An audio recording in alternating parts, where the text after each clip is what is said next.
अयोध्या में विकसित किए जा रहे रामायण पार्क में रावण की 25 फुट ऊंची प्रतिमा लगाई गई है। इस दौरान भगवान राम और रावण के बीच युद्ध को दर्शाया जाएगा। देखिए रिपोर्ट। अयोध्या में धार्मिक पर्यटन को नई पहचान देने के लिए यूपी सरकार एक भव्य रामायण पार्क का निर्माण करा रही है। ये पार्क पूरी तरह रामायण की थीम पर आधारित होगा, जिसमें रामायण के प्रमुख पात्रों की मूर्तियां स्थापित की जाएंगी। सबसे खास बात यह है कि रामायण पार्क में रावण की 25 फुट ऊंची प्रतिमा लगाई जाएगी। रामायण पार्क का निर्माण गुप्तचर घाट के पास किया जा रहा है, जो राम मंदिर से लगभग 13 किलोमीटर की दूरी पर है। गुप्तचर घाट वही स्थान है जहाँ भगवान श्री राम ने जल समाधि ली थी, इसलिए यह स्थान धार्मिक दृष्टि से महत्वपूर्ण माना जाता है।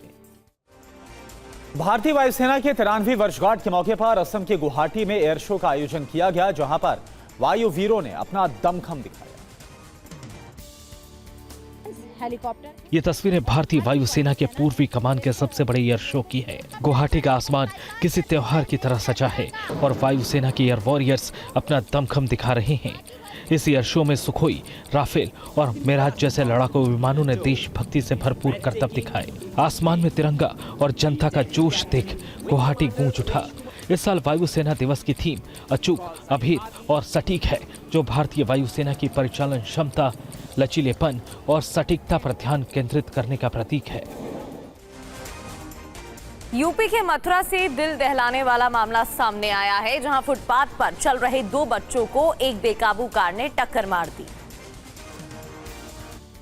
रफ्तार के कहर ने 2 मासूम जिंदगियों को मौत के मुहाने पर लाकर खड़ा कर दिया। तस्वीरें मथुरा के गोवर्धन मथुरा रोड पर खामनी गांव के पास की है। देर रात 2 दोस्त अपने घर लौट रहे थे, तभी सड़क किनारे चल रहे मासूमों को जरा भी अंदाजा नहीं था कि अगले ही पल एक बेकाबू कार मौत बनकर उनकी ओर बढ़ रही है। तभी अचानक तेज रफ्तार कार नियंत्रण खो देती है और सीधे दोनों को अपनी चपेट में ले लेती है। टक्कर इतनी जबरदस्त थी कि दोनों मासूम पास खड़ी गाड़ी के नीचे दबकर जमीन पर गिर पड़े।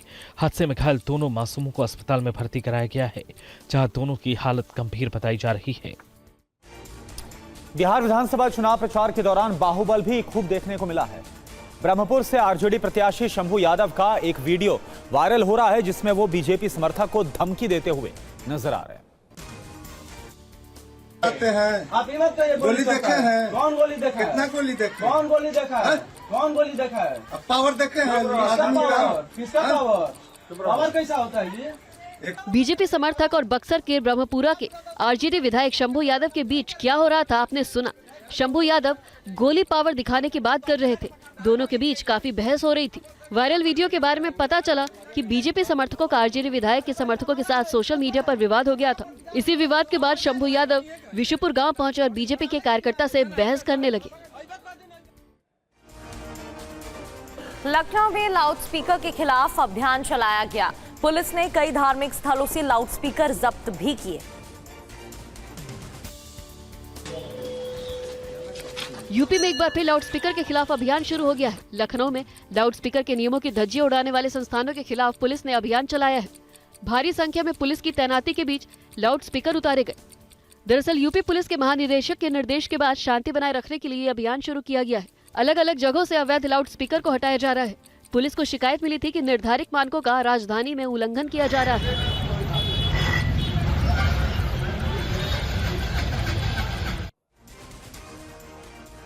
खबर बेंगलुरु से। बेंगलुरु के कैंपागौड़ा एयरपोर्ट पर नमाज अदा करने को लेकर विवाद हो गया। मामला क्या हुआ आप देखिए।